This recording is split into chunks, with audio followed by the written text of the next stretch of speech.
life? Mike O'Mara, Radio Entertainment.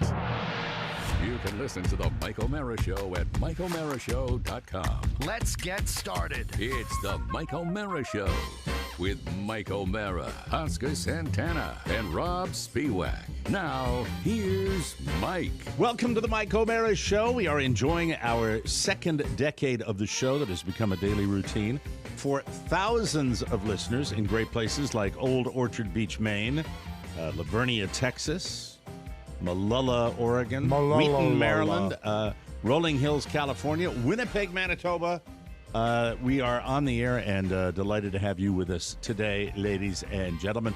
And a special day here, a very sad day because we're losing one of our own today, as this is Maddy's last day on the show. But we've got a real treat because we have referred to Maddy's dad multiple times because he was the mayor of Buffalo, and we're going to get a chance to chat with him right now. Let me wait, we've got Mom too. Nobody told me we had Mom too. When I left them yesterday, Where's Mom's bio sheet, Rob? Mom said she would stop by. She's mentioned in the bio, but I didn't realize she was going to be a sit-down guest. This is great. Well, your lovely mom is here. Oh, this is great. I'm embarrassed because I don't have any information. We'll ask Mom, but Yes. I have to give the bio sheet because Rob took the time to write this out. And Anthony Massiello is the former mayor of Buffalo, New York, multiple-term mayor of Buffalo, New York, represented Buffalo in the state Senate from 81 to 93, during which he ascended career in 1971. He was elected as a district representative to the Buffalo Common Council at age 24. Yeah. A lifelong poll. This means he was in elected office for 34 consecutive years. And this is amazing. I'm also a basketball star at Canisius, and was actually drafted to play in the pros. This is amazing. And but the most important reason we've got him on the show is because he is the father of one of my favorite people who we're very sad to see go, who's moving to New York, Maddy Masiello. But let's welcome Anthony Masiello and Mrs. Masiello, Rob, that I don't even have a first name for. It's for in the love bio. of God. Mike, read the second line of the bio. Tony is married to Kate. Married to Kate. Yes. Hi, Kate. Yes, and they have two kids. Hi. What would you like to be called on the show today, Mr. Mayor? I've been called a lot of things, so you can call me Tony. It's fine. Tony, it is an honor. It really is an honor because it doesn't matter. Politics at that level. Really, it's amazing to run a city for that many years is no small accomplishment. But before we get into you and your life and your world, I would like to talk about your daughter. We have had hundreds of interns and people that I've worked with over the years that have come through the door and moved on. And one of the things I'm proudest of in my career is that a lot of people that have been with us for a short period of time come back and they visit, and then we get to watch their lives develop. And meanwhile, we sit back here and just stagnate. And Maddy, I was really reflecting on this before I came in, and reflecting on your daughter. And my favorite part, because I don't have daily contact with Maddy. I don't see Maddy every day. I see her through this camera like I see the guys. So unlike a lot of other people that have worked for me and with me over the years, I don't see her every day. Maddy is, I think, one of the calmest, smartest people, does an amazing job. She's great at what she does. And as far as her participation on the show, I think the contribution would be every second, third, fourth show. So, Maddy, how do you feel about that? And we'd get this very brief, pointed one-liner that would slay the room. She is brilliantly funny, and she's very mellow, which is great in this environment. And we're sad to see her go, but what a wonderful run she's had on this show, and I'm proud to know her, and you should be proud to have her as a daughter. We're thrilled that she's been able to work with us for the time she has. Well, thank you, Michael and Kate, and I certainly want to agree with you. Maddie's very charming, very witty, very feisty. I mean, she's just an outstanding young lady, and we're very proud of her. She's worked hard for everything she's gotten, and we're blessed with a beautiful child. And most importantly, she's got a great heart, and I think that'll carry her a long way, along with her charm and her wit. And she's a little temperamental too, so she got a little edge to her too. But that comes from a beautiful mother. She handles us. I mean, and you want to talk about temperamental. She's Maddy. If I always say the people behind the scenes on this show, if they roll tape on me, I could. You do a 4-hour retrospective on Mike's meltdowns. Oscar, you were going to say something because you worked with Maddy closer than anybody. Yeah, I would like to second what Mike just mentioned. I have the pleasure of,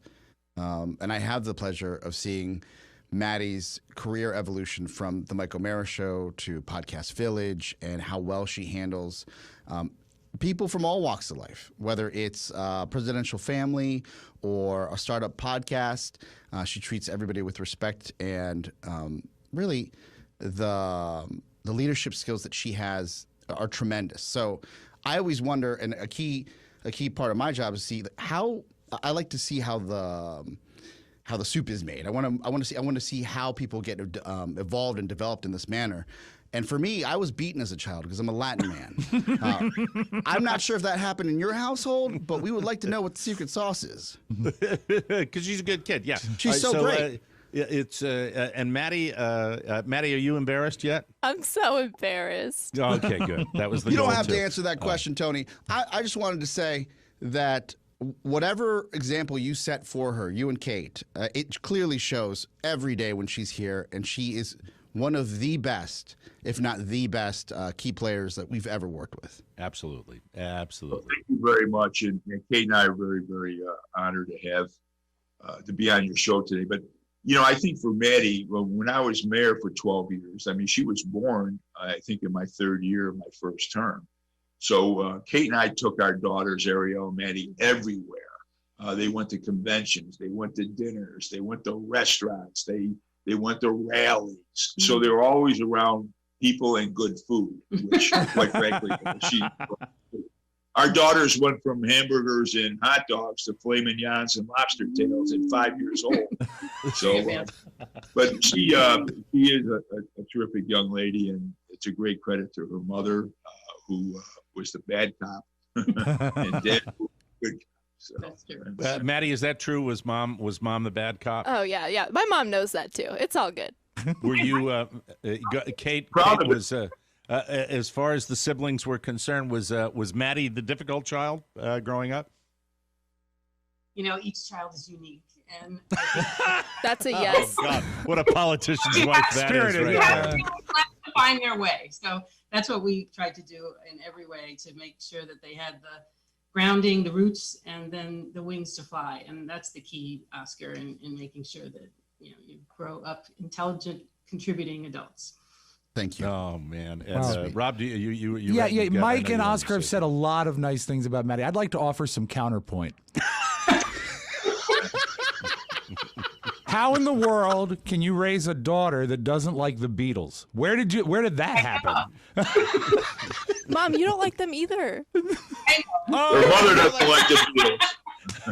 I was a Stones. I get All it, right. but I just, Maddy and I Excuse me, hold on. I'd like no, we're not moving on. I can see that. The Beatles, the Stones, more of an edgy, real rock and roll band, right? Yeah, Rob, and more of a marketing business. Sure, they're a fine band. I'm sure God, they didn't please, change give me a anything. break. But Come on. I'm very proud that I actually hired Maddy as an intern. It's a dumb luck, likely, but she has worked out so well for everyone that's worked with her. She really raises everybody's game. But I will never forget sitting next to her in Studio C, and she says, "Yeah, I don't like the Beatles. You play them a lot. I don't like them." And I'm like, what? What? And I said, well, what do you like? And what was it? What's the boy band that had the TV show? Oh, Big Time Rush. Yeah, Big Time Rush she likes, but the Beatles not so much. And Justin Bieber. Yeah, She loves likes Justin Bieber. Bieber. Yeah, I have a very narrow music taste. And you're proud of Justin. Always. They'll tell you about the cutout I used to have in my bedroom. The life-size cutout in her bedroom. You know. Scared him to death one day. One night I went in to check on her late at night, and she had this huge cutout of life size of Justin behind the door. And I opened the door and I checked her and I turned around and there was the cutout. I punched the thing. You know, I thought it was somebody. Punched the thing. Well, it's been fun, and we will get to. I want to get to your story because you have an amazing story, Tony, and I want to talk to you about it. But one last thing, and Maddy, I'm a father of 2 daughters and a young son, and I just wouldn't be able to do this interview and leave it without asking this question. Let's talk about John for a second. Yeah. All right. So this is, and you know, I just look. I know you're politicians. You know how to handle these interviews. But I mean, as far as John is concerned, I've not had a lot of experience with this young man. I met him a couple of times when we've done live shows on the road, that type of thing. I think he's a super nice guy. You know, I'm not real happy that you know he's played a small role in you know losing one of the best people we've ever had here. But I understand also we've had a lot of people go through the doors. Sure. You like this guy? Are you okay with this dude here? Yeah, Michael. When I was growing up, I was the oldest of 7, and my father would always say to us when we were young kids, "Don't hang around with jerks, because if you hang around a jerk, you're going to be a jerk, and then I got to take care of both of you." So you know, I try to impress upon Ariel and Maddy and our older daughter Kim. Don't hang around with jerks. Well, that's one of the few times they really listened to me. Because John's an outstanding young man. We're very happy with having him in Maddy's life, and we'll see what happens. But the fact that you told her not to hang around with jerks, is that why she's leaving the Mike O'Mara show? I didn't want to get into that. I understand. She's done well so far. All right. Rob, did you write this in the bio, or because Tony currently serves as president of Massiello, Martucci and Associates, a boutique lobbying firm specializing in government relations. And did you write that motto down? Is that your creation? No, that was the mayor's creation. Okay, good. That I can say, because I didn't. Their motto is, leave the gun, take the cannolis. Which is what Clemenza says. Yeah, it was yesterday. Was one of the funnest pre-interviews I've ever had with a guest. So we had a lot of slogans, Michael. You know, the other one was, you know, if government worked well, we'd be out of business. So, you know, I will say though, you know, you've been in this game a long time, and we'll ask you what you think about the current state of affairs. But 24. Is by any measure remarkably young, a kid to start a political career. Something you always were passionate about. Well, I was an athlete. You know, I was playing ball all the time. That was my passion. That was my dream. I had a couple pro tryouts and being drafted and whatnot. It didn't come to fruition. So I tell everybody I went from you know, being drafted to the ABA to go into the Common Council of the city of Buffalo. I worked as a volunteer on campaigns when I was a young kid. I worked in the parks. I was very involved with the Democratic Party here in Buffalo, and I kind of was in the right place at the right time. But my first election, I won by 127 votes. Actually, election night, I was declared a loser. And I woke up after they impounded the machines and counted all the numbers. I ended up winning by 127 votes.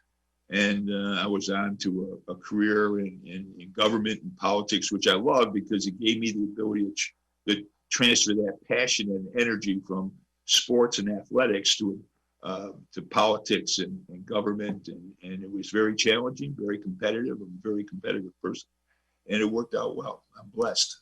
Usually, when you talk to somebody that starts politics at a very young age, there's always an individual. There's always somebody that motivates you, somebody that you looked at way back when you started your political career. Did you have anybody that really stoked the fire as far as your desire to get into it? I can remember sitting in my history class, I think my junior year in high school, when John Kennedy got elected. And that was really, to me, very inspiring because he was a change agent. He went from the old guard to the new guard, a younger person with a bigger vision, a bigger dream, a great family. And for me, it was something. Yeah, it was, growing up, and I was, I just remember, I can look at my mom and dad and remember moments being from an Irish Catholic family. I can remember moments with both Kennedy brothers and both assassinations being burned into my brain, my father's reaction and my mom's reaction. And as a young man during, as a kid, when that all went down, that had to be, it was an amazingly weird time. You were a little bit older than I was when that was happening, but that was just, you had this amazing promise of this young guy, good looking guy, beautiful wife. Nothing Camelot. like it had ever been seen in politics, and he motivated a lot of people, I think, especially Democrats, to get into politics, don't you think?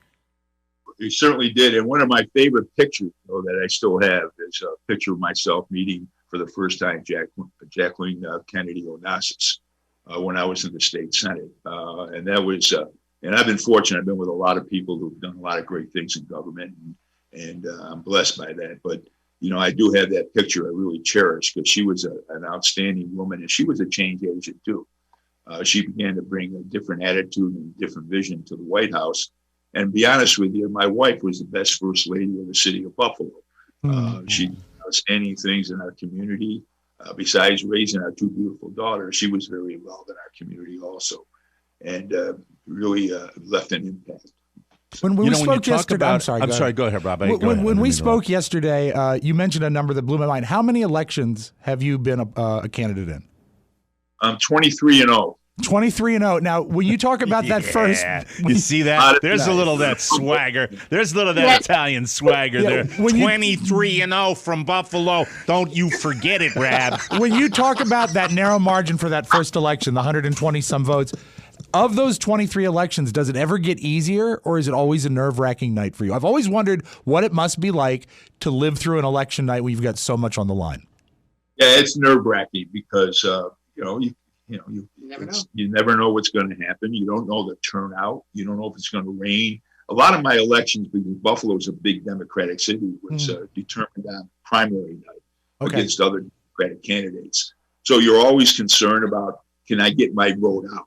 Are they going to, take the time to vote for me? Is the weather going to change?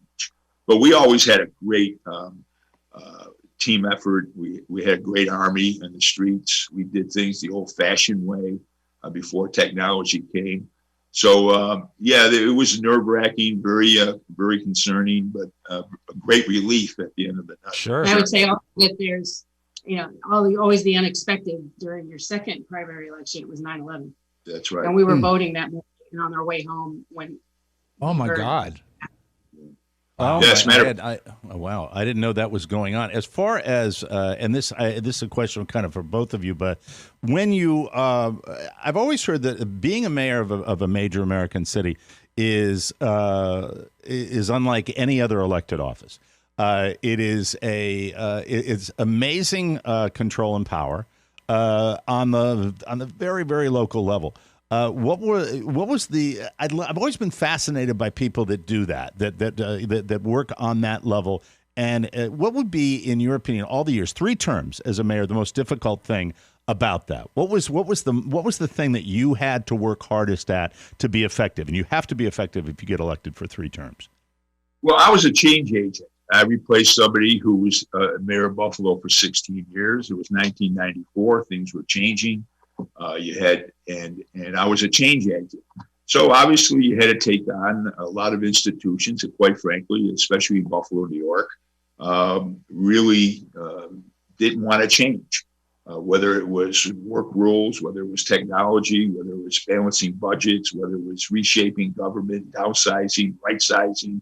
I mean, every day was a challenge, both internally in city government, managing those inner workings, but also externally, trying to get people to invest in Buffalo, to stay in Buffalo, and to improve the quality of life in Buffalo. So we had a lot of balls in the air, and managing all those balls took a lot of effort and a lot of time, 7 days a week, every day. And then you had to deal with the media. You had to deal with social media. You had to deal with the naysayers. But quite frankly, listen, if you don't have a passion for what you do, you can't do it well. And I love being mayor of Buffalo. It was a great challenge. It's my city. I grew up here, and I loved every minute of it. But it's a very, very, if you do it right, it's a very, very hard job.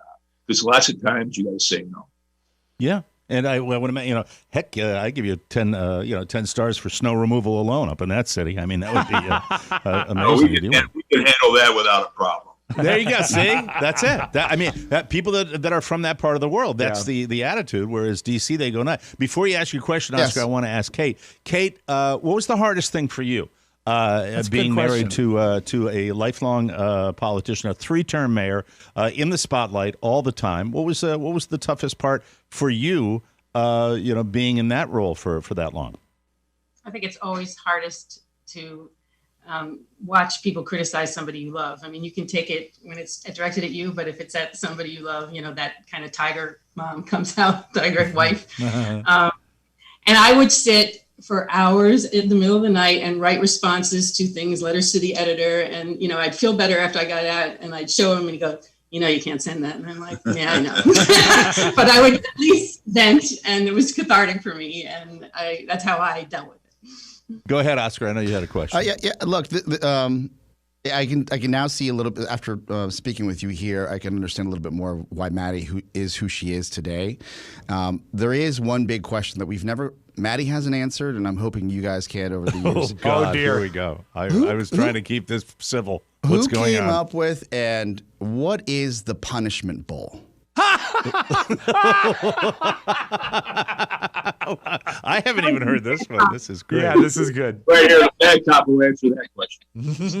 Well, we had, different punishment, like doing extra chores around the house or whatever it was. And, it was kind of a different way for them to kind of dip in and figure out, sometimes the punishment didn't meet the crime, as it were, because it was an easy, there were a whole range of options there, but it was just a way to make sure that they knew that, we never really took anything. They never did anything terribly wrong that would, But they had to be held accountable, so it was a way to make it a little bit of fun and a little.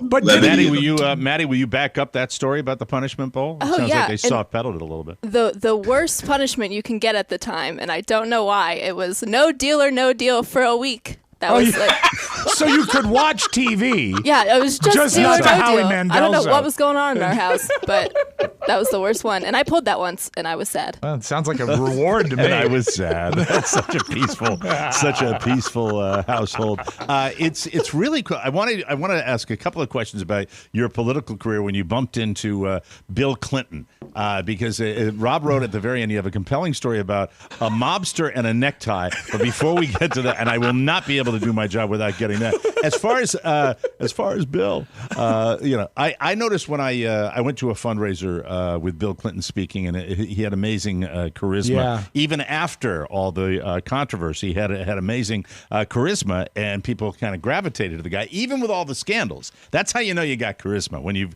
gone through all that and people still gravitate to you. But you actually spent a night in the Clinton White House, didn't you not? Yeah, I did. Every year, the Conference of Mayors had their annual winter meeting in Washington, and I was at the Hilton. And in the middle of the afternoon, for some reason, I went back to my room to get something. And the phone rang, and I answered it, and said, "Mayor Masiello?" I said, "Yes, this is Catherine. This is President Clinton's secretary, and we'd like to have you spend the night in the White House tonight." I said, "Yeah." I wish my buddies busted my chops from Buffalo. So sure enough, they picked me up at 8, 9 o'clock at night, and it took us to the White House. There was 4 other mayors. Mayor Menino from Boston, he got the Lincoln Metro, by the way. Oh, Menino, they gave that. What they give that to Menino for? Come on. Your mayor from Boston. And it was a phenomenal experience because it was totally unexpected. I didn't tell anybody, and we got to the third floor of the White House, which is a real long living room with little bedrooms off that. And the Catherine said, "Listen, this is your room, very nice room." She said, "Why don't you call your wife and let them know, blah, blah, blah." I said, "Heck that. I'm calling my mother. I'm going to tell her I'm spending the night in the White House." I called him 8 seconds. But it was a great evening because it was the night before his, I think, second last State of the Union address. And he came in, they had a room all surrounded with the solarium where Ronald Reagan convalesced when he was shot. So it was all glass enclosed overlooking the monuments. And he came in around 10:15 with his speechwriter and a sports shirt. He sat down, had his food given to him in front of him, and he's eating his chicken. And he left at 1:45 in the morning. I mean, he talked for 3 hours, never missed a beat. The guy is brilliant, as you know.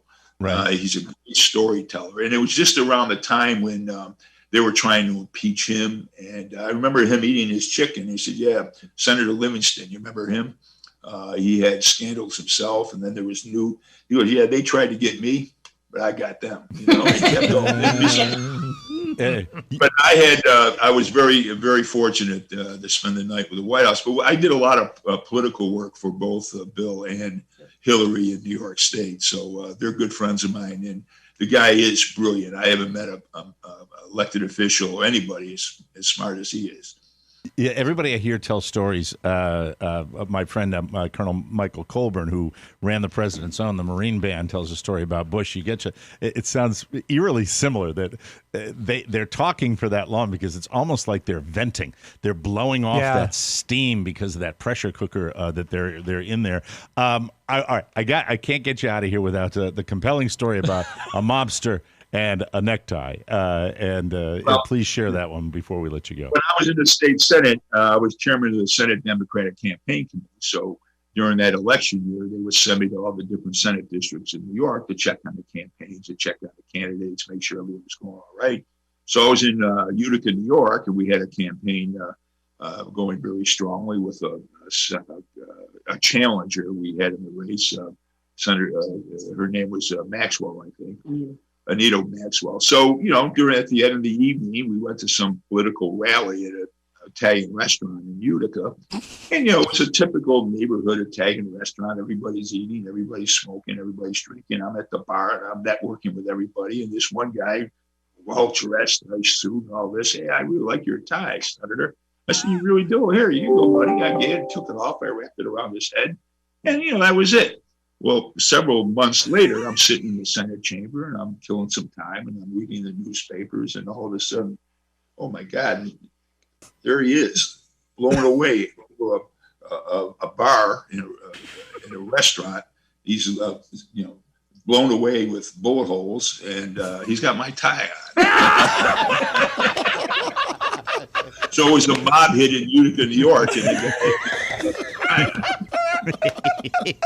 so the moral of the story is, don't take my tie. Well, this has been fun. It's kind of bittersweet now because it's great meeting you, and really thanks for taking the time to chat with us, Kate. We want to thank you for all the good work you do with our daughter, Maddy. She loved working with all of you, and she had some great stories about you. But it was her first job, his first foray into the workplace. And we want to thank you for the great things you did for her. And I'm sure they'll last for a long time. That's awesome. Wow. It's great. We appreciate it. We really do. And I'm so glad you weren't a Republican. That's so cool for me. I'm such a Democrat. I am. Everybody knows it, but I like to just say it. That's a Democrat. That's the way I'm actually more of a Democrat than I used to be now. Oh, really? Yeah, absolutely. Who wouldn't be? Thank you, Kate and Tony, and thanks so much, and thanks for giving us Maddy for the time we had her, and safe travels to you. Enjoy your summer, and we appreciate that. And Maddy, painless, right? Wasn't that painless? Oh, sure. We'll take a break, and then we will come back with more fun right here on the Mike O'Mara Show. Bye-bye. Good job, guys. Thank you. I'm Maddie, and this is my internship. I experience it 1 week at a time with the Mike O'Mara Show. In this episode, I'm trying to answer a question I originally overlooked. To fully understand TMOS, I need to begin with you, the listener. Are you the type of listener to send Mike counterfeit golf equipment, or the type to send him the real stuff because you care about his balls? Do you use the code TMOS when you buy nuts.com? Will you crash Oscar's wedding? Are you a creepy middle-aged man who thinks the female interns will accept your friend request on Facebook? You know, like Rob Ford? Answers to these questions will help me figure out what makes the show tick. 888-920-MORE. But be prepared, they're not going to answer. That's great. It's going to be fun. Hold on, let me get this all set up here. Welcome back to the Mike O'Mara Show, everybody. Brought to you by Cornerstone. I love Cornerstone. Used them twice. I have used them twice. Yes. Hi, Joanna. Hey, Mark Livingstone. Would it kill you to call me and say, hey, how you doing? Okay, I mean, really. You have I used your needs, lady, don't you? What's that? You have needs? I have needs now. A message from Cornerstone. Mortgage rates fell again last week. That suggests the market isn't all that concerned about inflation just yet. The 30-year fixed-rate mortgage dropped to its lowest level in around 2 months, and mortgage applications surged 10% last week, based on the news. Yes. With rates moving daily in the mortgage industry, you need to work with a team you can trust. And the only one I trust is my friend Mark Livingstone and his team at Cornerstone First Financial. Even if you're working with another company, use Cornerstone as a sounding board to make sure you're getting the best deal for you and your family. Whether it's a new home purchase or a refi to take cash out, Cornerstone First is a direct lender. It'll guarantee to meet or beat any offer. The professionals at Cornerstone First are standing by now. 202-625-1221. That's 202-625-1221 or cornerstonefirst.com. Remember that number again, 202-625-1221 or cornerstonefirst.com. Call now. They are waiting for you, and really be like Rob, be like Oscar, be like Mike. We've all used them. We've all had successful relationships with Cornerstone First Financial. That's personal attention from application to closing. Now, programming note, we're not going to do Oscar's take the way Oscar's it's normally take. done. We're not going to do it in this break. We're going to do it in the next break, but All it's right. not going to be a normal Oscar's take. Oscar's We're going to take. dive in once and for all. Thank you. It'll be Oscar's take on Oscar's what the take. hell is going on with his parents' bedroom. Yes. I just want to kind of deep get to the dive. bottom of that Yeah. and see exactly what's It's happening. like a CBS News special when they go when they focus on one story. One story. Yeah. I have talked over the years about the NFL draft and how it's big business and how exciting. Last night, I will tell you that because I have my sports loyalties ebb and flow. I'm not nearly as into the Red Sox as I was prior to them winning a World Series. And I've lost my mojo for baseball, like many people. Unfortunately, it's a reality. But don't you think it's partially because you're broken, that once they won, it was no longer a bigger deal? Might have something to do with that. No, it's they shunned him at JetBlue Park. Oh, there's that too, yeah. Maybe that too. I have my moments there. But with the Giants sucking, like the Washington football team sucks and Dallas sucks and Philadelphia sucks, I'm just more intrigued now. I got a guy over at Cocoonville, one of the pros over there. It's from New York, and we talk Giants all the time now. And I'm back to almost where I was when my dad was alive, and we would be talking Giants football all the time. I've never been so into it that I turned on the NFL draft Mel Kiper show. I've interviewed Mel Kiper Jr. Not as great as his father. I've always thought that this hype is a little bit ridiculous. Nothing has changed my mind. Oh, it's worse. The NFL and let me tell you how the NFL starts with a big lie and propagates that lie no matter what they do. They start with a big lie when they say the draft starts at 8 p.m. Right. Bullshit. Okay? It's the show, the hype machine with the professional fans. I love football. I love watching it. Most people in America, it's the most popular game spectator sport that we have in the United States. So I know that. That's the way it works. Why do we need to be hit over the head with it? I mean, maybe that's why. Because they hype it to such a degree that you can never get a breath. But this type of stuff, look, I want to see the picks. I'm tuning in to see the picks. I don't give two rats nuts whether they put the commissioner's easy chair on the stage, where they have the idiot fans come out just looking like children, toddlers, and it just, there was so much. And then I don't need the Kings of Leon performing when I want to just see the picks. That's all I care about. Perfect NFL band too. That's their booking. The Kings of Leon. The Kings of Leon. And it's like, so 8 o'clock comes. I say, I'll turn this on at 10 of, right? Sure. Thinking 8 o'clock it starts. No, it's the NFL. Yeah, it's graphics. It's blah, blah, blah. It's fans. That's it's the pregame. Close-ups of all the Yes. fans. Then it's all the teams making their picks, and then a camera on a group of fans that, if you looked at the fans, they're always the greatest pick, except maybe for the Giants pick, where one honest New York Giants fan kind of went like this. What? Oh, it's bad when you put your hands on your head. That's when you are really upset. But I'm trying to think, maybe 10:15, 10:30 from 8 o'clock. 2.5 hours of my life that I will never waste again to sit there. All I want to see is the picks, and that, and I'm waiting for the Giants because they get a first-round pick at number 11. And that's not in the quarterback sweepstakes. And by the way, that's interesting to me. Once it starts, you're seeing these big-name quarterbacks going to these teams that have a QB need. And the Giants, what are they going to do? They're going to get some offensive line help. They're going to get a pass rusher. They're going to get a receiver. What's going to happen? And as it's getting close to the moment, the Giants are looking like, because Dallas is going to draft a defensive player, it's looking like the Giants are going to get the Heisman Trophy winner. Right. And I don't remember don't ask me to remember the names because I'm not focused that much. It's not sports talk. But what happens right at the last minute? All of a sudden I see that Dallas is not on the board. Philadelphia is on the board. And Philadelphia trades up to get that pick so that they can hand-pick from the New York Giants this Heisman Trophy winner. Hold on just a second. I'll get it for you. I might as well. If I'm going to do sports talk, I might as well know the players. May I tip in here, Mike? Please, Yes, Oscar. go right ahead. Yes. So, Oscar's sports. I don't know.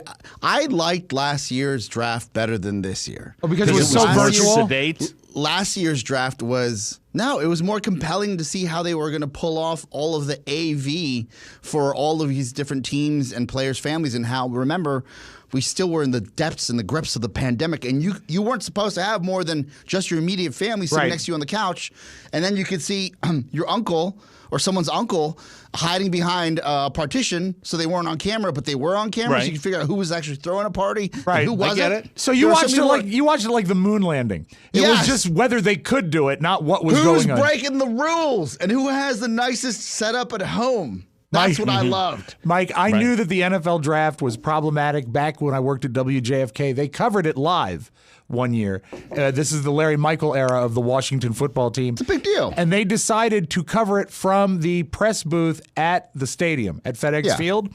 And so we're all there. It's a building that seats 170 billion people, and there's 9 people there. And we're all in the WJFK radio booth covering this event, and it's all filler because they don't have graphics. They don't have exciting things. It's radio. It's just Larry talking between the picks. We go to a break, and I look at Larry, and it's cold. It's just freezing cold and empty. And I say, why aren't we doing this from a studio? He says, I don't know. And he says,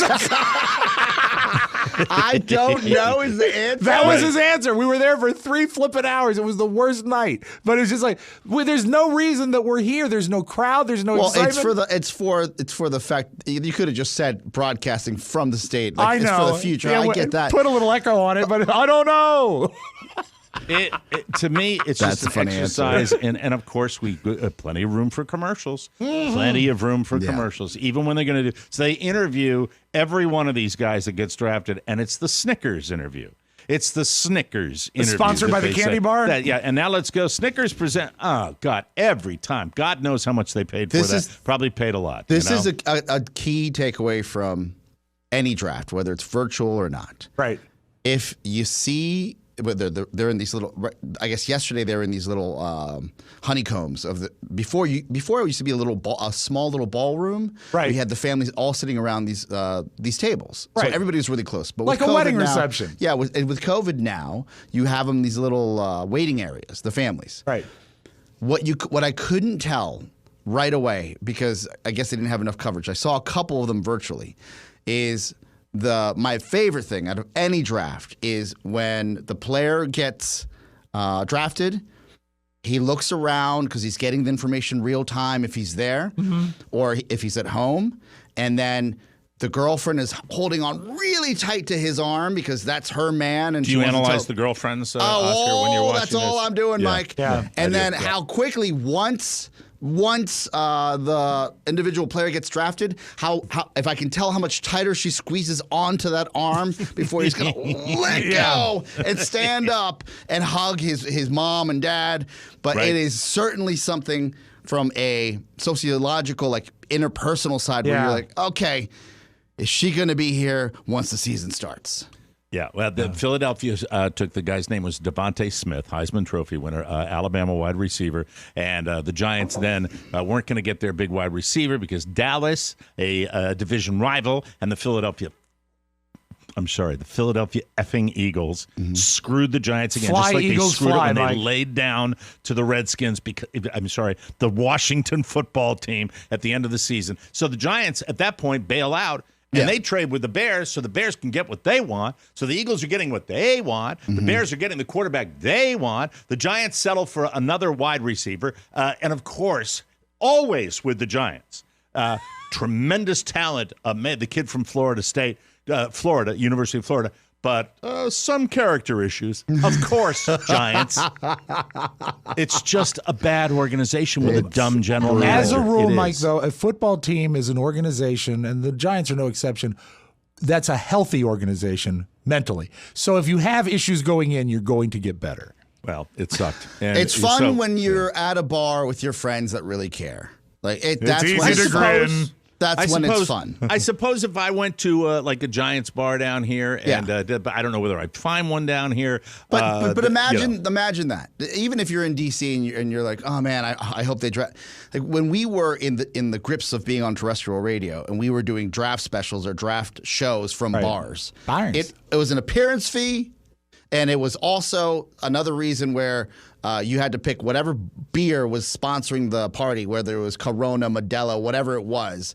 And then you're just like, great, that's going to be my evening. But when you're at home and then you see this party in front of you and you got nobody around You're you to excluded, like yeah. You're like, maybe it's not as much fun. I can see that. You know what? As someone who has no interest at all in the draft, if you're in a situation like a bar and there's like the cheers and everything when something happens, that's fun. That's fun. You're part of it. Like the Sam Adams commercial Let me says. give you the paragraph, okay? All right. Because this is it. Because I was invested emotionally in it, all right? All right. And this is from a website called Fansided. And the guy's name, I like his name, so I'll give you his name. The guy writing this article is called Stephen Kubica.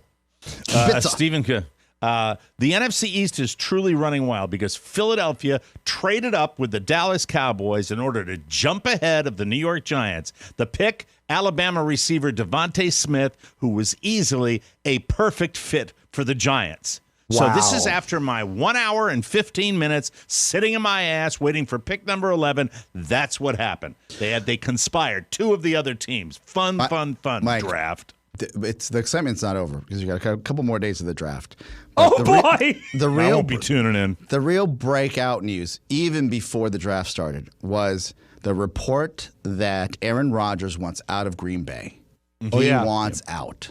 Mm-hmm. And I don't know what kidneys are being stolen, what type of organs are being harvested to get this man into anyone's organization. But there's a price, and you know, the Washington football team is probably, God willing, making some calls because they're willing to overpay for anybody. That's a perfect Washington football team move, is to get someone that's already established, but also 37 years old. That's tough. But look, it worked with Tom Brady. Maybe it could work with Aaron Rodgers. You never know. You never really know. All I know is that once again we get these kind of second-tier guys in the first round, and it sucked. But I will not be tuning in. Too much waiting, too much hype, too many stupid fans. I don't need the face paint and the oversized hats and all that. It's just, okay, but I guess they're great. They're super passionate.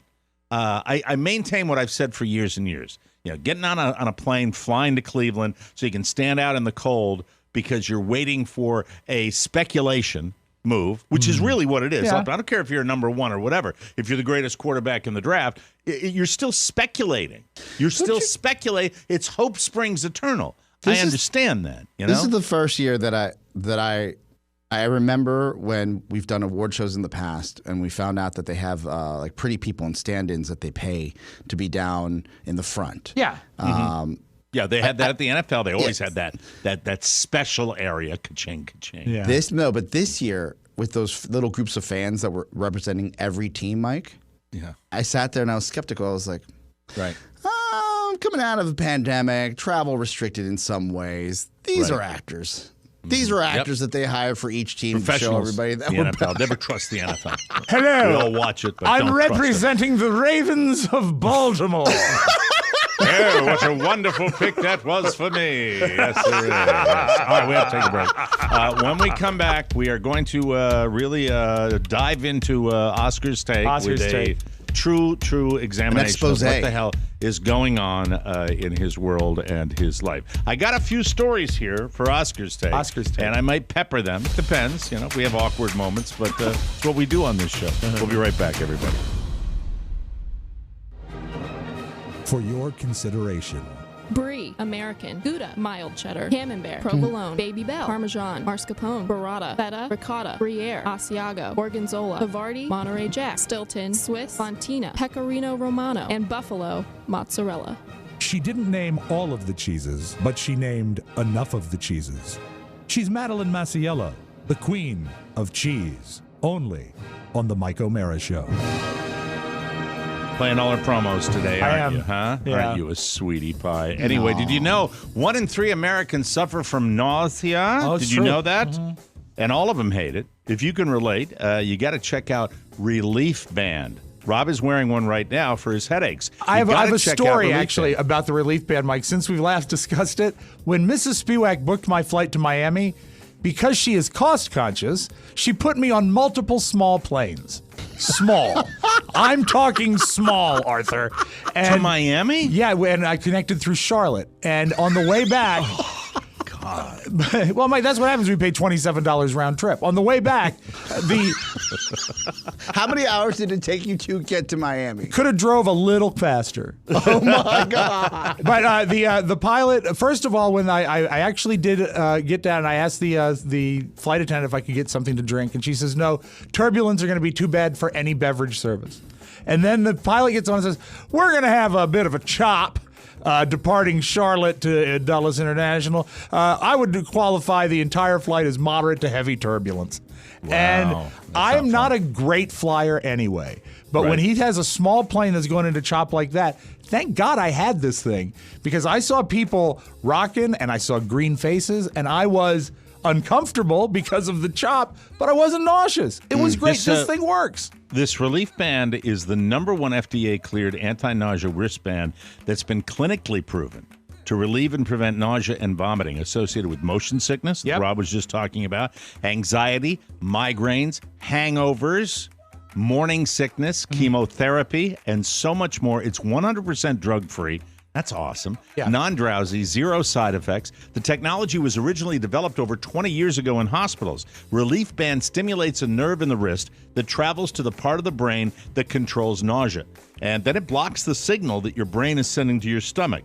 It's really amazing. Relief Band is the only over-the-counter wearable device that has been used in hospitals and oncology clinics to treat nausea and vomiting. And if you know someone who suffers from this, it really makes a great gift as well. Wonderful. And, I know love it. there are people out there that are going to say, oh, my God, I didn't know something like this existed. As the world opens back up, don't let the fear of nausea keep you on the sidelines. Right now, Relief Band has an exclusive offer. If you go to reliefband.com and use promo code TMOS, you'll receive 20% off plus free shipping and a no-questions-asked 30-day money-back guarantee. Go to reliefband.com and use our promo code TMOS for 20% off plus free shipping. And let us know how you like it. Yeah, please I'm do. really waiting to get some of our listeners to jump on this bandwagon and let us know how it works. Welcome back to the Mike O'Mara Show. We're really not doing the formal Oscars. Well, I mean, take. it has a theme song. Review Oscars and take. News of the day is only views expressed by Oscar, blah, blah, blah. And Oscars take. Oscars take. Oscar, this is a story I had for your Oscars take here. Today is National Honesty Day. This is a good day that we're talking about your parents' bedroom. Anyway, you had mentioned in passing that it was a subject where we were talking about what you let kids watch on TV. Yes, and how, exactly. Your dad had Emmanuel on TV, and you would watch it and said it's on the TV. And then it got into the fact that this is in your parents' bedroom. Yes. I'll let you take it from here. So there is a picture. Boudoir. As a child, you by default go with what the cultural norms that your parents instill in you, and they allow.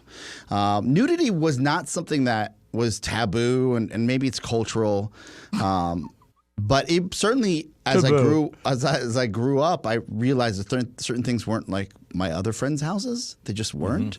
Let me stop you right there. Yes. Let me ask you, outside of the picture of the bedroom, what would be, and was it what was on the TV, magazines, or was it as extreme as, mom and dad walking around in various No, straits they or weren't something? naked. I did see my dad's ding dong once. I remember that. All right. He walked out in his pajamas and was just hanging out. And I was like, Daddy, you got to put that away. So. Did he feign surprise? No, he's like, he was modest. Right. No, my father, because he traveled internationally for so long, he'd always come back with keepsakes. And every one of his keepsakes, maybe I would say 98%, and I'm not kidding because I'm gonna document this with a bunch of iPhone photos. It had some sort of breast or nudity or something on it. I have brought back exotic playing cards from Guatemala. I had sword fights with my son one time when we were peeing, and when we were both peeing at the same time. That's different. But as he gets older, I'm kind of thinking that's really not. And also, Probably Mike, not I think the phrase you're looking for is crossing the streams. I think sword fighting is a little different. Well, no, it's a sword fight where you're just peeing in the same. Yeah, but that's just dumb fun. Yeah, I agree. My dad's office right now. I don't think I want to be doing it when he's 15. No, no, not at all. When you walk in his office, there are no less than 36 sets of breasts. Now, some of them have been carved out of wood. That's some of 72 them breasts, Mike. are onyx. Others are statues of women like this, but they're made out of marble. Like it's a whole thing, female, right? He cherishes the female form. Yes. Does he have any mugs? I saw a lot of breast mugs. I went to a few Florida gift shops, Mike, and that was a big deal. Is the breast mug? Like whatever arrived from the Franklin Mint was always like sensual. Like it was. Dear. Who knows? Really? But the true takeaway was this sketch of a naked woman that I don't know is or is not my mom. Like I said before, I don't have the cojones to ask. Above their headboard in their bedroom that's been there since I was a child, and it made its way from the apartment we lived in to the townhouse, now to the home and only. Do you think it was in the old country? No, this looks like. This doesn't look like something you'd buy off the shelf. This looks like something that was commissioned. How old would the sketch be?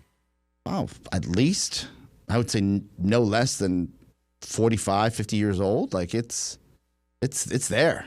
Wow. You don't have a picture to share, right? No, I'm going this weekend, and I'm going to awkwardly take a picture and you have to do a follow. Can we do a follow up? And he's going to take it on.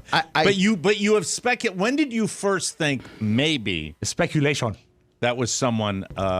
There's obviously no face involved here, or is it a face? Oh, there's a face, but it's one of these. The woman's form is completely perfect within the drawing, because when you're a kid, you kind of like stare at it. You're like, oh. She's naked, but you don't know what that means to you. You just don't realize it. All right, we're in the delicate area. So I have to ask this question. So, oh dear.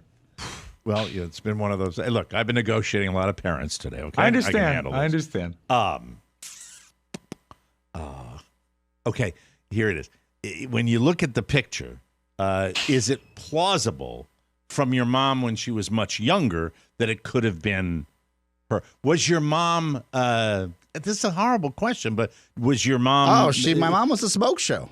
She was a smoke show back in the day. Yes. Okay. Before she became Roly Poly Yoly. That is not okay to say anymore, and we've discussed this, and it stops now. Roly-poly. Even though I coined it, I regret it. Roly Poly Yoly. Mike, you can't say it either. I'm sorry. It's just too damn funny. So when did you say that might be? Because you brought it up. Yeah. And that's what stopped the show a few days ago. I have had this dread probably for the last 15 years. There's a naked picture, a sketch, a pencil sketch of And it's big, right? It's huge. It's at least a 55-inch television. That's how big it is above there. It's a and it's a drawing. Yes. It is not. It almost it's looks not a like painting. it almost looks like charcoal. Okay. It's a charcoal sketch. Now, Yes. here's a question. Like Titanic. The Yes. ladies, you're French ladies. The lady in the sketch, Oscar. What is her? Is she? Would you describe her as Zoftic? Is she thin? No. Now, why are you shape. going there? We covered the fact that it could plausibly A smoke be show his usually butt. isn't Zoftic. Well, I'm for just your- no, it can be. It can, Zoftic. I guess they It's can not be. like it can a- be. Yes. It can be. Well, Yes. but That's what a smoke? Okay, well She now looked you fit. get me. She So, looked so fit. I'm just what I'm getting at is conceivably the body type could match the body type I of your just mother asked that some, question some years ago. I just asked that. Listen to the show. It's a very interesting show. I literally asked him that. All I right, said, well, let me could ask this this follow-up plausibly question. Be your mother. Here's my follow-up question then. Could this plausibly be your mother? Jesus Christ, Rob! I hate it when you do that. It's bad enough I deal with you using the complete sheet every day, but come on. I remember at one point, making a big I just when you're a kid, you want to protect your mom. And Sure. And have you discussed it with your siblings? Ooh, that's So- a good question. So no, because I don't want they don't seem to be as into this as I am. So then I don't want to look like the pervert little brother, I get that. Like Has it they ever practice come this. up? Has it ever come up? I tried to bring it up to my brother once, and he I remember he shut me down pretty quick. He's like, "What are you doing?" So I was like, "I'm just curious." He doesn't live in your world, pal. Yeah. He doesn't live in your world. And you know what? Your world in this particular circumstance Yes. is a more honest world. Yeah. Well, All right? yeah. There you go. You're So just like, hey, it's what is top that? of mind because as the pandemic came around, we weren't able to hang out a lot because we had distance, right? So even when my mom was in her bed my parents' bedroom, I'm at the door talking to my mom, and there's a sketch of a naked woman above her, and I got a year of this either because we're distancing. So when you visit, she receives you in the bedroom sometimes? At times she's like, I'm upstairs, and I'm at the double doors to their bedroom, and I'm Okay. looking in, but for a year now, I've been seeing her in her mask, but then you kind of look around the room after a while, and you take it all in, you're like, oh, there's that naked picture still, after all these years, right above the bed. Oh, God. Right? Weird. It is. A little strange. All right, so this weekend, we will leave it at this. This weekend, you will perhaps grab a picture. This is very awkward. If I can get my mom in bed with her little mask on, just as she does watching her stories, and get a creep shot of her and the picture above it, that would be gold. I don't think we need all that. He's a good man. That would be gold. Oh, I'm fine with it. It's going to be. And then maybe, look, who knows? I would say just when did you get that picture? But I guess you don't want to go there. You don't want to say, when did you? I you have have done. to say, is that you? You know? What's the story behind that The picture? frame. That's a good question. Good way of framing it. Yeah. You So to all speak. know this. When we buy frames, and I know we've used FrameBridge in the past. Yeah. Right. But when you're younger and you see a frame, you can tell what something was that was bought at the Sharper Image or Spencer's, and something that was actually cared for and framed appropriately. You know Yes, that. exactly. It's got glass over it. It's Yes, a glass frame. this looks like it was something special to somebody. Yeah. I'm glad she didn't buy it at Spencer's Gifts. Well, who knows? You know, this is totally up to you. You guys ever had nudity in your house? We Anything can like do, that?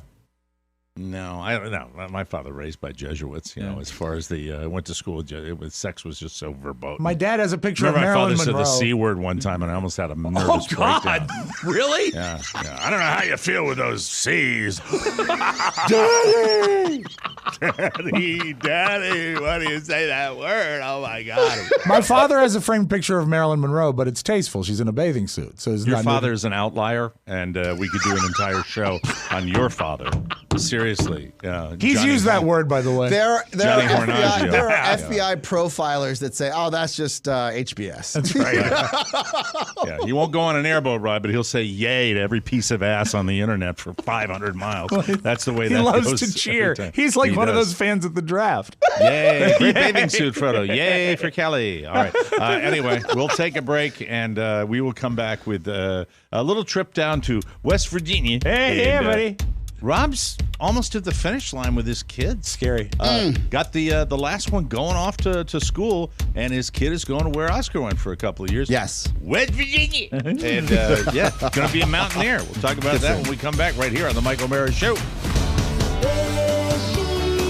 What is going on? Very, very sad day for all of us on the show as we are losing one of our own. Ladies and gentlemen, Maddy Masiello is heading to New York City. She is following the love of her life, John, who has gotten his first job. Our baby is going to leave us, and we won't have any others. Not without a miracle. I'm nervous. I'm going to be sad, I think, when it really sinks in and I leave. Mostly I'm excited, like an a-hole. Hi, this is Jim Amato. And Twitch. Hi, Mike. Speaking on behalf of all the listeners in TMOS Nation, we want to say thank you and best of luck to Maddy Masiello. That's right, Jim. I'm over here now. You've been terrific on the show, and like the guys in the studio, we're all going to miss you. Best of luck, Maddy. All of America loves you. Long live the Queen. Let's not go too far. All right, thank you. Welcome back to the Mike O'Mara Show. Mother's Day is May 9th. Yes. Everybody has a mother in their life. She might be your mom or she might be your wife. Hey, that rhymes. Everybody has a mother in their life. She might be your mom or she might be your wife. Either way, you know she's amazing. When your connection with her is stronger than words tell her you love her, with the love captured in Pandora jewelry. Pandora jewelry is extraordinary. Solid sterling silver, 14 and 18 karat gold, gorgeous with quality that is built to last. That's why I love Pandora. Amazing jewelry that will let mom know that you'll always be by her side with a message of love that she can actually wear every day. Not she can never wear every day. She can Always wear wear it every Come day. on. Come on. Pandora offers a wide variety of rings, necklaces, earrings, bracelets, jewelry that can be customized to fit all styles and personalities, with images like hearts, infinity symbols, angel wings, and family trees that remind us how special mothers are. You can shop safely in-store with Pandora's styling experts or buy online with in-store or curbside pickup at select locations. Please contact your local store to learn more. Thank the mom in your life for always being there with a sparkling gift from Pandora Jewelry. Shop online or in-store. Go to us.pandora.net/TMOS to start shopping or to find a store near you. That's us.pandora.net/TMOS. A lot going on between naked pictures on a wall and Rob Spiewak going off to college with your son, and you did the little orientation. The college right? tour, and you see, it was a little backwards because normally you tour the college before you decide. But because of the virtual touring and the pandemic, he wanted to get in, and he knew that's where he wanted to go. So we already had our deposit down by the time we got up there to tour Morgantown. A little bit of a risk, though. It's a little risk factor. I mean, you get up there and you go, oh, this is not what I imagined. But he did. I mean, there's so much online and virtual that you can do. And also it's great for what he wants to do. So we were pretty sure. And we also know people who have gone there. I've got a friend that went there. And didn't Rob Ford go there as well, Oscar? Rob Ford? Yeah. So we went anyway. There's a great. I'm gonna put all this shit aside. If you can get out of WVU with a decent GPA and a full education, like the thoughts of you being, like, for me at least, I think of that person probably being well-rounded and having the ability to multitask, but also probably outgoing, because it's such a big university, and if you want to make the best opportunity for yourself, you have to get engaged. It's massive, and there's actually, if you think of the size of a college campus, like in my head, the average college campus, they have that, and that's where the original buildings are. And the original buildings from the 1800s are gorgeous. I mean, it looks like you built a movie set of a college campus. It's not like VCU that looks like it was built out of concrete. It looks like VCU is like VCU looks like modular homes, but this is gorgeous. I know what you're talking about with that modern, kind of 70s. Yeah, horrible, just horrible block, the worst. And then there is an entire. There's a separate campus a few miles down the road where the stadium is and the hospital and the more Oscar, they call it the Towers. Yes. He's going to be I know the Towers. He's going to be in Bennett Tower. And he said, "This is great. It's right by the rec center." I said, groovy. That's cool. But it's perfect for him. That's good. Isn't he physical therapy or something like that? He's sports medicine is what his track is. So actually, his classes will be there too, but he was more excited about being near the basketball court. That's good. That's cool. So the campus is a city. Yeah, That's what's interesting about that. There are basically Morgantown is 3 streets of Mayberry and then the campus, and it's mostly, it appears to be brew pubs. That seems to be. And we went to a few of them. They're very good. Morgantown before this? No, I've never been to West Virginia except for Charlestown. You know who an alum of WVU is, who I hired back in the day, is now an anchor. You'd know better than me if he's still an anchor on TOP. Sean Anderson. You hear him occasionally. I didn't know he was a WVU guy. Sean Anderson, WVU. Yep, so they are so slick. Sent him an email one time, never got a response. They are so slick with the presentation of the. One of my favorite moments though is driving. It's a nice drive. Like for example, I've made the trek to VCU a billion times as a student, and now as a parent, I've been there back and forth. It's just 95. It's a beautiful drive through the mountains when you go to Morgantown. Really pleasant. And we're on the way up, and I said, making conversation, and I kind of knew, but not really. I said, "Robert, what is the mascot for WVU?" And he says, "Dad, we're the Mountaineers." I said, "So what is it, like a hillbilly?"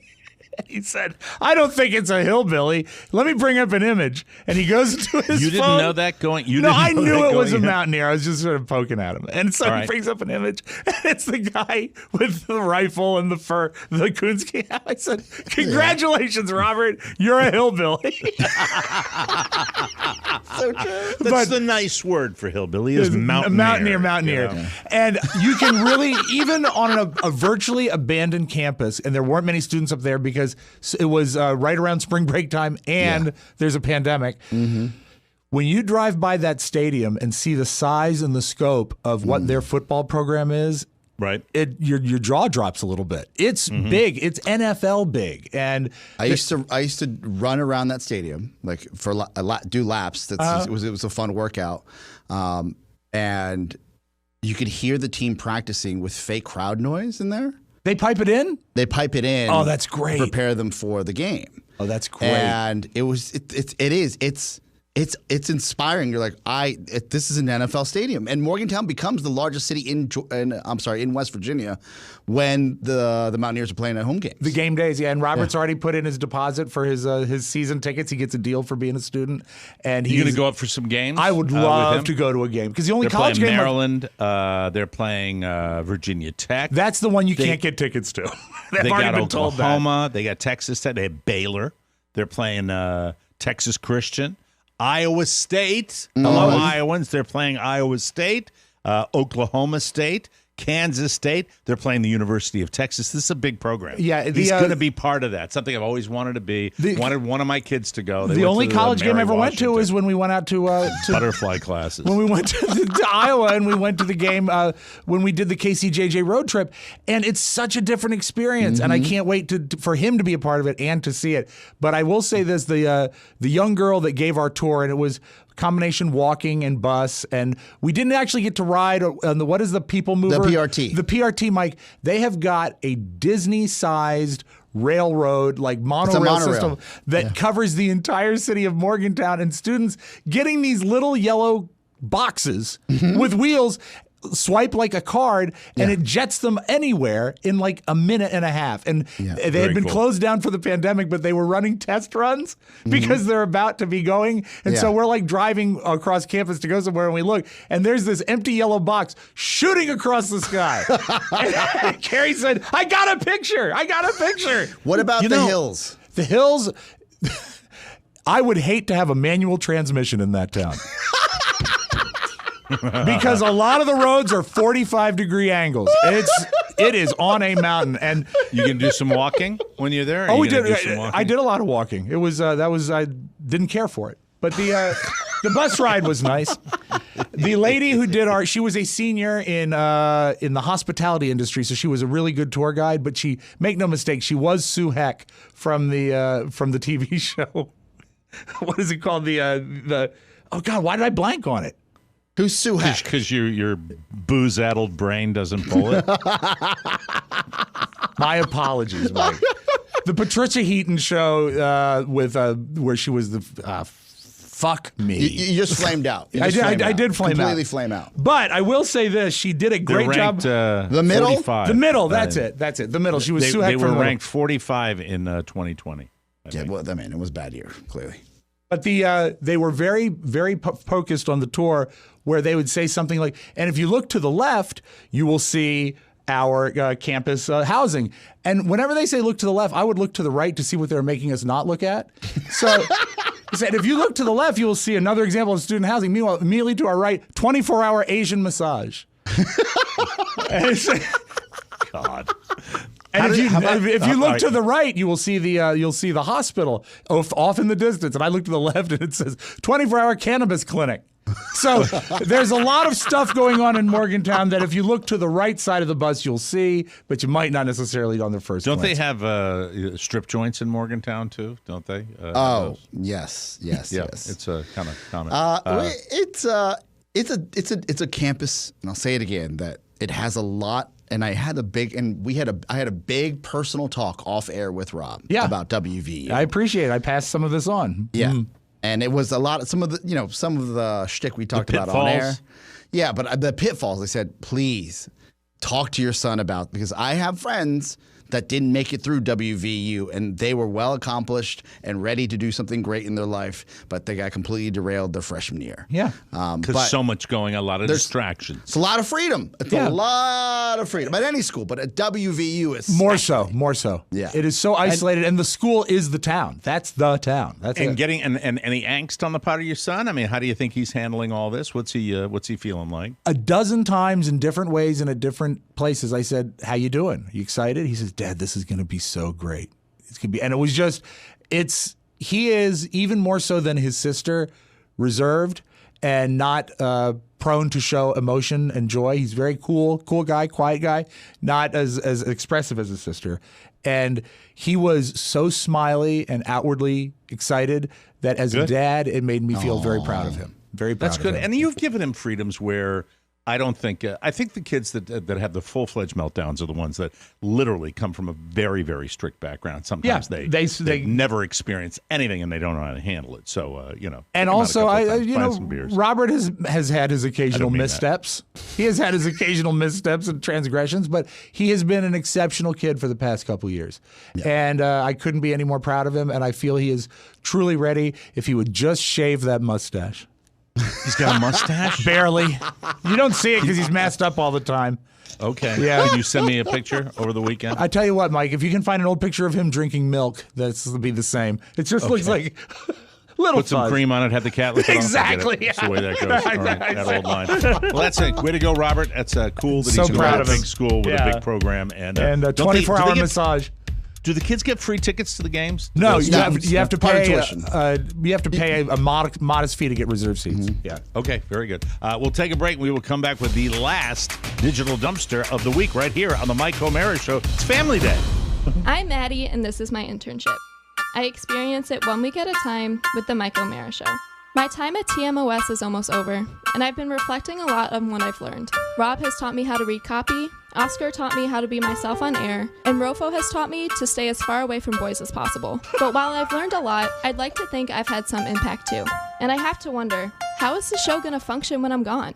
who is going to replace me as intern number 1? And who's going to get Oscar's Grande Latte with 4 Splendas? Will Adrian have to find a new intern to hit on over Facebook? And who will give Rob a sassy thumbs up every time we start the show? Even though I'm going to be gone, there are plenty of ways for me to stay in the know. I can hit up michaelmarashow.com, download the app, subscribe to the bonus show, and call into 888-920-MORE to keep up with the crew. And luckily, so can you. But don't worry, I'll be back. Yeah, I hope so. I just got a little verklempt. I know. And I'm up here. You guys must feel 10 times that much. It's terrible. You know what? You're gonna. I hope you do big things. But I really do believe, in my heart of hearts, you'll probably never have as much fun as you did on this show. That's the way people think about it. That's why people come back to visit. Welcome back to the Mike O'Mara Show. Here's a fact. The average American consumes around 17 teaspoons of added sugars each day. So if what you put in your body today is the foundation for the you of tomorrow, start cutting out unnecessary sugars from your diet. HVMN is obsessed with helping you reach those goals through modern nutrition, powering your metabolism with less sugar and more ketones. Modern nutrition for modern lifestyles. HVMN is a nutrition company that takes the mystery out of counting macros. They're results-driven. Modern nutrition for modern lifestyles with less sugar than the competitors. Whether you're just curious about keto, you want to improve performance, you want to lose weight, you want to boost brain and body wellness, HVMN has a non-intimidating solution for you. And it tastes great. HVMN offers single items like MCT oil, keto food bars, and keto collagen powder. Or you can grab a kit that includes all the essentials at an everyday discount. Right now, HVMN is offering our listeners an additional 10% off their first order when you go to hvmn.com/TMOS. Embrace healthy living today. Go to hvmn.com/TMOS for 10% off your first order. That's hvmn.com/TMOS for 10% off. Let's get over here. I got to open it. You got to spin it. This. We've had so much going on that I wasn't ready. I was unprepared. I was a bad broadcaster. Good disc jockey, yeah. What am I going to do? Here we go. Oh, Frances McDormand still in the dumpster, Mike. She loves it when we open it every day. Still hiding there. God love her. Congratulations on your Oscar. Now that the award season has come to a close, she's back to living in the dumpster. Yes, she is. This was trending on TikTok yesterday. We have been talking lightly behind the scenes about when the next possible time that we can go to Las Vegas is. So that is, the smell is in the air for a new show. These are some tips from Vegas locals about things you should know about when you go to Vegas. I found it cool. Downtown Las Vegas is not the Strip. When we say downtown Las Vegas, we mean downtown/the Arts District. Cool bars, really awesome restaurants, but small. You can wear jeans when you go out. This is a little bit less expensive, a little more old school Vegas, kind of cheesy in a good way. It's super important to moisturize and bring allergy pills because the casinos have so much air conditioning and the air here is so dry that you will feel so crazy cracked. Ah, yes, prostitution. It is not legal in Las Vegas. While we do have brothels in Nevada, they're far outside of Las Vegas, but they will drive you for free, I think, but you have to pay your way back. Know the laws. I didn't know that the brothels will pick you up, but they won't send you home. So where we are, downtown. Yes. That's downtown Las Vegas. Yes. That's why it's called the Downtown Grand. Exactly. Closer to the old school strip, like the Binions and the Gold Nugget. Gold Nugget's still my favorite casino out there. I think Carla has insisted that if we go back and we do everything the same way, she has insisted that I stay at the Downtown Grand and not use one of my degenerate casinos that gives me a free room. Because Carla likes to be there. Yeah, it's a better experience. For her, it's party time. I'm, I think I'll go along with it. Well, Mike, you could still, if you wanted to, you could still send a check to the other place. Yeah, then they just built the new tower, Mike. The new tower is finished in the downtown. So long ago. So long ago. I think 5, maybe 6 casinos back in the day. I was known. Did you enjoy a relationship? I did. I had a relationship. I'd go over there and say, "Hey, I've got that." Yeah, it's sick. I'm not proud of it. But it was we have a small honorarium if you're going to be heading west. That's a nice necktie. Can I have that necktie? Oh God, Mayor. Okay. Yes, Mike. His name is. He's from Kentucky. His name is Walker Smallwood. He's 18 years old. At 15 years old, he was a very promising young baseball player and diagnosed with cancer. and he had to stop playing. And now he's 18 and he's in remission, and he went back to the varsity team of his high school team, and they said, "You want to go in and pitch for a few hitters?" He's graduated high school? No, he's still in high school. He's in his senior still in year. high school, but he just went back. Yeah, All right. And they said, "Do you want to throw a few balls in the first inning? Knock the dust off, get the cobwebs out." He went in and he throws. Mr. Sports Guy, since you're telling a sports story. Yeah. And you're all over the place with this. Was he back on the team? He was back on the team. Formally, or did they say? No, he was. You made it sound like he's in the stands. just You had want to walked throw a couple on. of pitches? No, he was back on the bench, but he wasn't the starting pitcher as a rule. So he's on the team, and he's Right. going. And they asked him to come in. They and said, see how he's doing. and really, it was just as almost like a token gesture because he hadn't played in 3 years. All right. He goes in, he throws. I love this. He throws a no-hitter. He just keeps throwing them and throwing them and throwing them and throwing them. Wow. And so so congratulations to Walker Smallwood of Kentucky. My doctor kind of told me that it probably would never happen. So, yeah, for a while I never thought I'd play again. We were just hoping that, maybe we could get an inning, maybe a bat or two, just to have that opportunity to play again.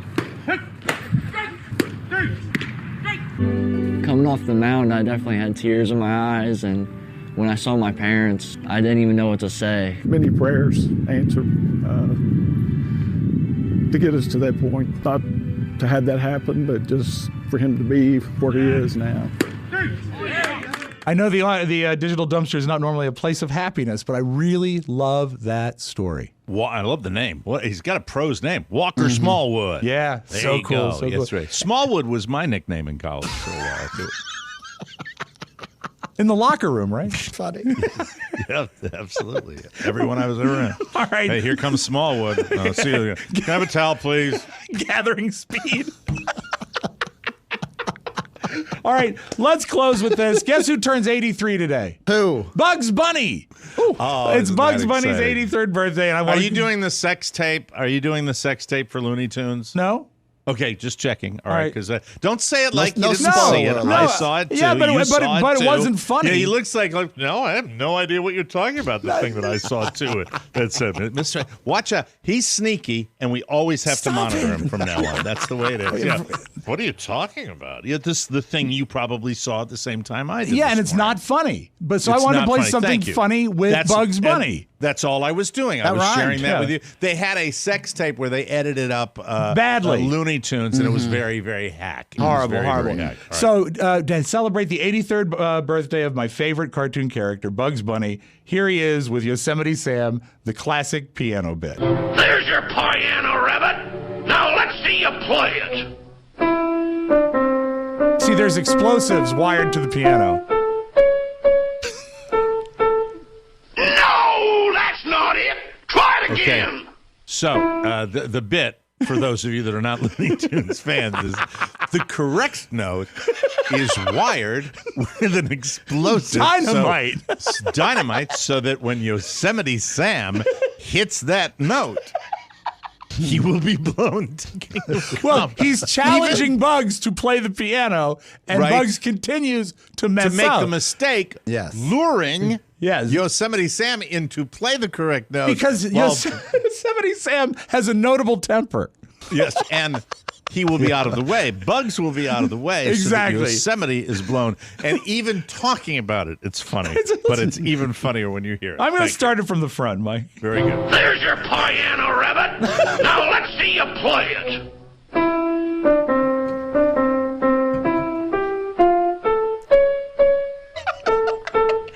No, that's not it. Try it again.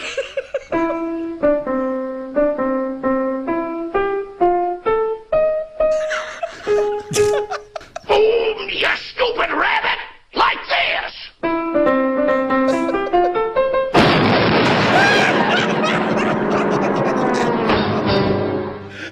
Happy birthday, Bugs. That's awesome. Close up the dumpster, Mike. Have a good weekend. I like that as much as you do. Looney Tunes, The best. greatest. The best. Absolutely the best. Our thanks to Anthony Massiello and Kate Massiello, parents of Maddy Masiello, who is on to bigger and better things in New York City. Very excited for you. Any final words from you, Madeline? We leave the floor to you. I think I just want to thank everybody between you guys and the listeners. I've just always felt very welcomed and supported. So I will miss everybody. I'm sad. Good luck to you, and don't be a stranger. Come back and see us. We enjoyed your run here, and to you and John, we wish you the very, very best of luck. Thank you. Take care, Maddie. For Rob Spiewak and Oscar Santana, for the last time, Maddy Masiello and Pony Boy Matt Bloom, who is he going anywhere? Is he going anywhere? He's just going. He's going into Maddie's seat. So we'll see what happens. Yeah, Mike, it's Very what we call exciting. a vertical, a horizontal promotion. All right, stay tuned for some screw-ups on Monday. We're looking forward to that. And have a great weekend. We'll see you. Bye-bye, everybody. So long. Ciao, ciao. Want more? Make sure you check out The Mike O'Mara Bonus Show. Get it at MikeO'MaraShow.com. Mike O'Mara, Radio Entertainment. Leave the gun. Take the cannolis.